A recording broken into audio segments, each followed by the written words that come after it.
Chosen one, lock your attention on this message right now. That small decision sitting in front of you, the one you have been postponing, minimizing, telling yourself it is not that serious. Stop right there. The enemy is working overtime today for one reason and one reason only. He knows what that choice unlocks. It all shifts from this moment forward. The confusion lifts. The stagnation breaks. The silence between you and your destiny ends. But here is what you need to understand before anything else. It is not ending because of some grand, dramatic act. It is ending because of one small, quiet, almost invisible decision. Think back to the last several days. Maybe you passed up a moment to choose differently and walked away telling yourself you would come back to it later. Maybe you almost said yes to something and then talked yourself out of it because it felt too small to matter.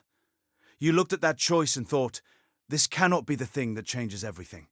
So you let it sit. You did not know it then, but that hesitation is exactly what the enemy was counting on. You did not stumble onto this message. The algorithm did not surface this for you. The Holy Spirit did. This is a divine appointment, and it was written into your story long before today ever arrived. You are standing at the edge of something you cannot see yet, and this message is the hand reaching across to pull you to the other side. In the next few minutes, I am going to show you the legal decree that cancels the assignment of delay the enemy has been running against your small decisions. I am going to walk you through the exact pattern of how one quiet choice becomes the hinge point of an entire season. And at the end, I am going to give you a declaration that seals your decision and locks the enemy out of the window he has been watching. Do not click away. Your future self has been waiting on the version of you that shows up right now. If you leave before this is finished, you leave before the verdict is read. My name is Zerachiel. I have spent years studying the hidden patterns of the spirit realm, the warfare, the divine setups, the small activations that most people are never taught to recognize, and I have walked over 10,000 chosen ones through their moment of breakthrough. If this is your first time here, subscribe and hit the notification bell right now. Not because I need the numbers, but because the next message I release might be the one written specifically for the war you are already walking into tomorrow. I know what the last 72 hours have felt like. There has been a low hum of pressure you cannot explain. It is not loud enough to call a crisis, but it is heavy enough to slow you down. Maybe you have been moving through your days this week, feeling like you are one step behind everything, like you missed a signal somewhere and now the pieces are not connecting the way they should. Or maybe you woke up at 3 a.m. this week with a strange restlessness, your mind circling back to one specific moment, one specific option, one specific door you did not open.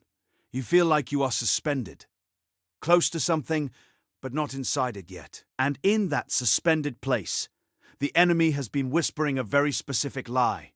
He is telling you that it is too late, that the window you should have walked through has already closed, that the small choices you let pass were actually the turning points, and because you missed them, you have disqualified yourself from what was promised. He is replaying that moment in your mind, the moment you almost said yes, the moment you almost moved, the moment you almost chose differently and then pulled back and told yourself it did not matter.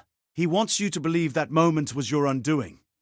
But I need you to hear what the scripture actually says about this moment. Romans 8 verse 28 says, "And we know that all things work together for good, to those who love God, to those who are called according to his purpose." Listen to what that is actually saying. All things, not the grand things, not the heroic things, all things. Which means the hesitation is included. The delay is included. The almost is included. Every small choice you thought disqualified you has been folded into a plan that does not require your perfection to execute. The enemy is telling you the window is closed. But God is saying the door was never contingent on your timing being flawless. The heaviness you feel right now is not the weight of failure, it is the weight of readiness. It is what it feels like when everything that needed to be aligned has quietly moved into position and is now waiting on you to take the next step. You thought the small choice in front of you was too minor to be significant. You thought it had no real consequence. But let me reframe your reality right now. That is not a small choice. That is the hinge.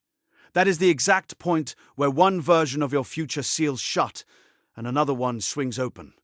And the only difference between the two is whether you move today or let it sit one more time. This is your moment, and you are not unprepared for it. You never were. What you just heard wasn't entertainment.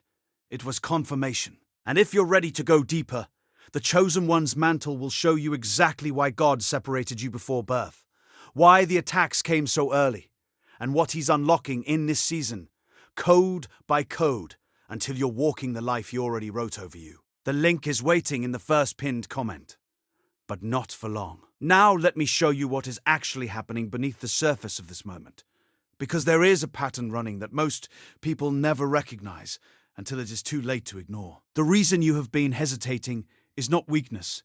I need you to receive that before we go any further. The hesitation you have been living inside is not a character flaw. It is not evidence that you lack faith or that you were never really called. The hesitation is a symptom, and like every symptom, it is pointing to something beneath it. Something that has been operating quietly in the background of your life for longer than you realize. The enemy does not stop you with dramatic opposition most of the time. He does not need to. What he does instead is far more precise. He plants a small agreement early in your story, a moment where you accepted something about yourself that God never said. And then he builds an entire architecture of delay on top of that agreement. Every time you approach a hinge point, every time a real door opens in front of you, that agreement activates. It whispers, it rationalizes, it tells you to wait just a little longer, to be a little more ready, to make sure the timing is perfect before you move. And because it sounds like wisdom, you listen. You have been listening to it for years. Think about the prophet Elijah. Here was a man who called down fire from heaven, a man who outran chariots, a man through whom the Most High demonstrated undeniable power in front of an entire nation. And then one woman, one letter from Jezebel, sent him running into the wilderness, hiding under a tree, asking God to let him die. The same man, the same calling, the same God. But one voice of opposition triggered an agreement deep inside him that said the threat was bigger than the promise. And what did God do? He did not rebuke him. He did not revoke the calling. He sent an angel who touched him and said, "Arise and eat. Get up." Not because the journey is over, but because the journey is too great for you to face without being fed first. The breakthrough you are standing at the edge of right now is too great for you to walk into on empty. This message is your arise and eat. It is heaven feeding you before the next leg of the journey, because what is in front of you requires everything you have been storing through every season you thought was wasted. But here is where it goes deeper, and I need you to stay with me, because this is the part most people skim past and then wonder why the same cycle keeps returning. Every agreement that produces delay has a legal entry point. In the spirit realm, there are no accidents. There are no random patterns of struggle. When something keeps repeating in your life, the same hesitation, the same pulling back, the same almost, it is because there is an open legal claim the enemy is holding. And he keeps presenting that claim at the moment you approach breakthrough. He shows up at the hinge point, not because he is more powerful than God, but because he has been given legal standing through an agreement you made, a vow someone spoke over you, a cycle that was handed down before you ever arrived. The good news, and this is the news that should change everything, is that every legal claim in the Spirit has a counter decree. Heaven does not operate without jurisdiction. And the jurisdiction over your life was established before you were formed. Jeremiah 1 verse 5 says, "Before I formed you in the womb, I knew you. Before you were born, I set you apart." That word, set apart, is not poetic language. That is a legal declaration of ownership. It means the enemy has never had rightful claim over the life God already signed. And what's coming next will likely surprise you. It always does. Because most people, when they hear about spiritual warfare over their small decisions, immediately go looking for the big, dramatic breakthrough. They start praying loudly. They start rebuking loudly. They start expecting something visible and undeniable to confirm that the shift has happened. And when it does not come with thunder, they assume nothing moved. They go back to waiting. They go back to postponing. And the cycle continues. But heaven almost never moves the way we expect it to. The Red Sea did not part the moment Moses raised his staff. The children of Israel had already walked to the edge. They had already moved in the direction of what looked like a dead end. And it was only when their feet touched the water that the miracle activated. The movement came first. The confirmation came after. You have been waiting for God to confirm the move before you make it. But God has been waiting for you to make the move, so He can confirm it through what opens on the other side. This is the hinge. This is exactly where the pattern of delay has been perpetuating itself in your life. Not because God is withholding, not because the promise was not real, but because breakthrough in the kingdom is not activated by belief alone. It is activated by belief expressed through action. Faith without works is not just a theological statement. It is a spiritual mechanism. Your faith becomes a living force the moment it moves through your body into a decision. The small choice in front of you is not small because of what it is. It is small because of how it looks. But what looks small to your natural eyes is enormous in the spirit. One step of obedience in the natural world creates a seismic shift in the spiritual dimension around you. The angels that have been assigned to your next season have been standing at the threshold waiting for you to move, so they have legal authority to move with you. They cannot go where you have not yet chosen to go. The moment you decide, the atmosphere around your life changes. Not eventually, immediately. Stay with me, because what I am about to share next is the part that breaks the cycle. There is something you have been carrying that does not belong to you, and it has been disguising itself as discernment. There is a voice in your inner world, you know the one, that presents itself as careful thinking, as wisdom, as protection. It says, slow down. It says, not yet. It says, are you sure? And because it sounds measured and reasonable, you have been giving it authority over your decisions for years. But let me tell you what that voice actually is. It is fear that has learned how to speak the language of wisdom. It is the spirit of delay wearing the costume of maturity. True discernment does not make you smaller. True discernment gives you clarity that moves you forward. Anything that consistently prevents movement is not the voice of the Holy Spirit. It is the voice of the agreement. And the agreement must be broken today, not tomorrow, not after more confirmation, not when you feel more ready. Today. Because you will never feel ready enough through the lens of fear. Fear recalibrates its threshold every time you approach it. The moment you meet one condition it sets, it invents another. That is its architecture. The only way out is through. And here is what I want you to understand about what through actually looks like, because this is where the confrontation gets real. You have been imagining breakthrough as something that happens to you.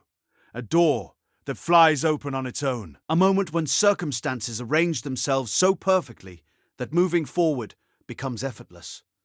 You have been waiting for the path to be paved before you take the first step. But I want to challenge everything in you right now with this truth. Breakthrough is not something that happens to you. Breakthrough is something you walk into by moving through resistance that has not yet resolved. The walls of Jericho did not fall before Israel marched. They fell on the seventh day after the march had already begun. Joshua 6 does not record the walls falling and then the people walking forward. It records the people walking forward and then the walls falling. The sequence matters. The movement comes before the manifestation. Every single time. The version of you that your future is waiting on is not the version that has everything figured out. It is the version that decides to move before everything is figured out. It is the version that says, I do not see the full picture, but I trust the one who does, and I am stepping forward anyway. That is the version heaven has been waiting to work with. That is the version the enemy has been working overtime to prevent. But let me go one layer deeper, because there is something hidden underneath even this. And it is the thing you probably did not expect to hear. The real barrier is not the lie the enemy told you. It is not even the agreement you made in response to that lie. Hidden underneath all of it, underneath the hesitation and the delay and the fear dressed as wisdom, is an identity that has not yet been fully occupied. You have been living just outside of who you actually are. Not because you rejected your calling, but because you have not yet inhabited it fully enough to move from inside it. You have been relating to your destiny as something out there, something to be achieved, something to arrive at. But your destiny is not a destination.